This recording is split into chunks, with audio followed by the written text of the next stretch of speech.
So now we open up for questions. There were a couple of questions to Lars before, so this is your chance.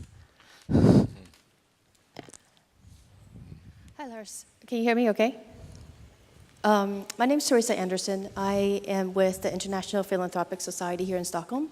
And my question is for Lars. You talked about there have been legacies in the past of philanthropic efforts in Sweden. Can you kind of deep dive into that a little bit more? On just giving examples? I'm sorry, I didn't quite hear you. About the historical legacies? Right, or even more related to modern times. Has there been any more philanthropic efforts, aside from the micro, I guess, philanthropic organizations that you're seeing recently for the refugee crisis? Well, I mean, first, with respect to the historical legacy, I think Maribel's spoken to that very well, right? That is to say that we've a history of philanthropic engagement in Sweden that has been, I think, understudied. That's one reason her study is so valuable. The same way Numi's work dealing with the present situation is so important. So my point is not that there was no philanthropic activity here, but it's precisely the points that I think Maribel are making, that it was in the context of a collaborative effort, similar to what was going on in the United States during the so-called progressive era, right? You know, where you also in the US had a less strong negative view of the state, right? So there was, both in Sweden and US, a sense of collaboration, right? Between social entrepreneurs, you know, in the philanthropic sector, identifying problems, proposing solutions, collaborating with academics as well as state actors and agents, right? So that part of the history is very important to remember, because it has, you know, in a sense become written out of Swedish history. You know, at a certain point, Swedish historians became so aligned to what we can think of as a social democratic narrative of modern Sweden, right? Where there was only one important actor, which was the state, you know, in collaboration with the Social Democratic Party. Now that narrative, I think, is essentially deeply flawed, right, for lots of reasons, right? So there, I think, is in itself an important reason to nuance, right, our notion of what the historical legacy really is. On the other hand, you know, what is happening today, I think, is very interesting, because, you know, a lot of academics are talking about, I mean, people who study Swedish civil society are, you know, proposing, in a way, right, a kind of renegotiation of the Swedish social contract, where one aspect is, right, a kind of import, right, of more Anglo-Saxon traditions with respect to the way civil society is being structured and the way in which civil society sees itself in relationship to the state, right? So we see how an American kind of style of thinking of like philanthrocapitalism, right? Thinking that, you know, no longer is it that, you know, capitalism is the problem, you know, and philanthropy in conjunction with the state is the solution, but rather, you know, you start to see a new era of philanthropists who think that their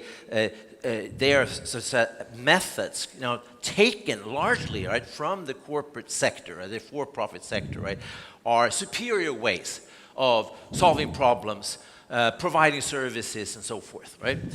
So one of the interesting questions is whether that is going to take root also in Sweden, because we do have, right, as we found out in the free report, you know, that was presented on Monday, you know, we do have, right, an increasing number of very wealthy young Swedes, oftentimes quite connected, right, to the kind of corporate, California corporate culture, right?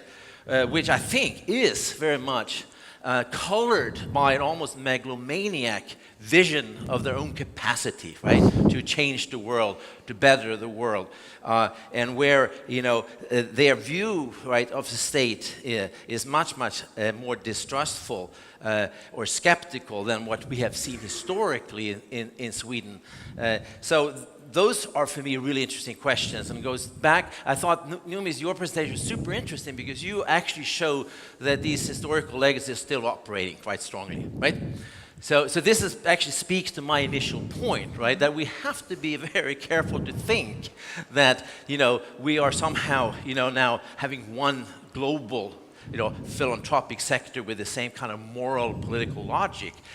I think this data really shows, right, that the historical legacies are very strong.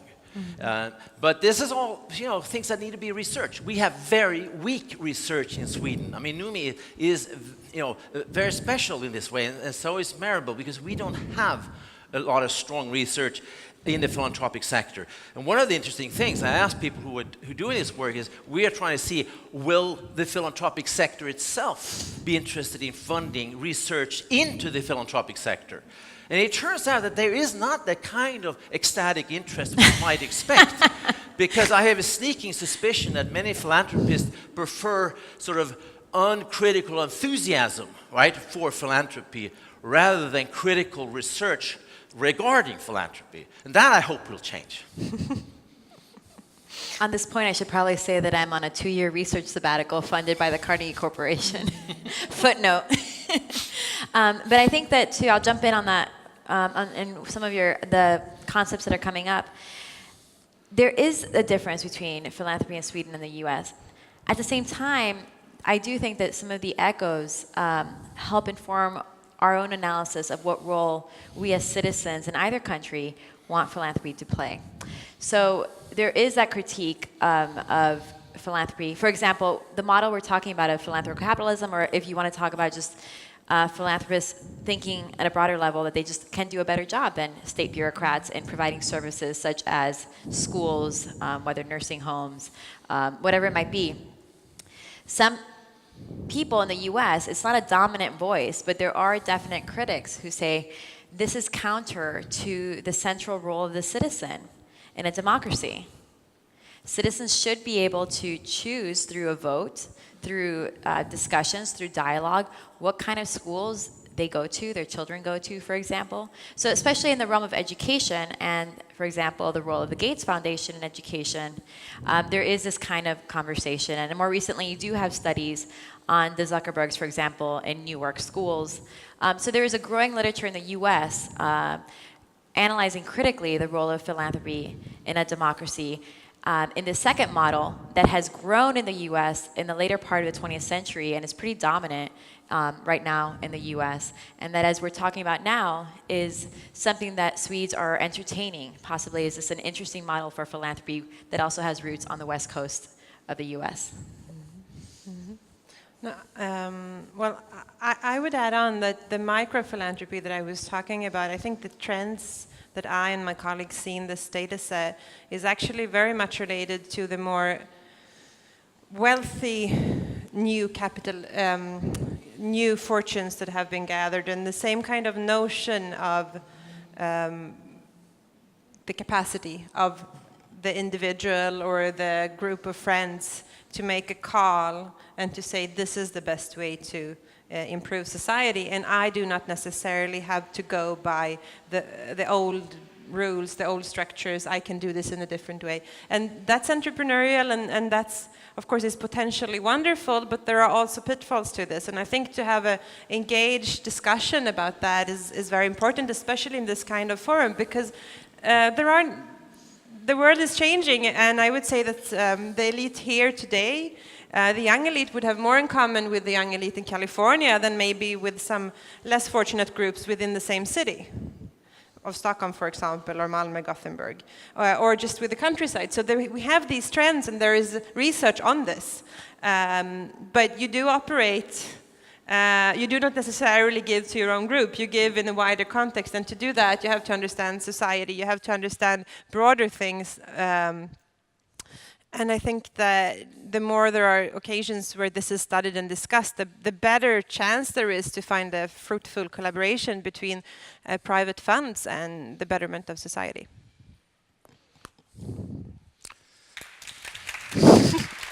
Thank you. Thank you. Thank you all. Such a pleasure to listen to. Very interesting studies, and we do hope that you will stay and continue and involve Sweden's involvement into your research in the future as well. Thank you. Thank you. Thank you. Thank you. Tack.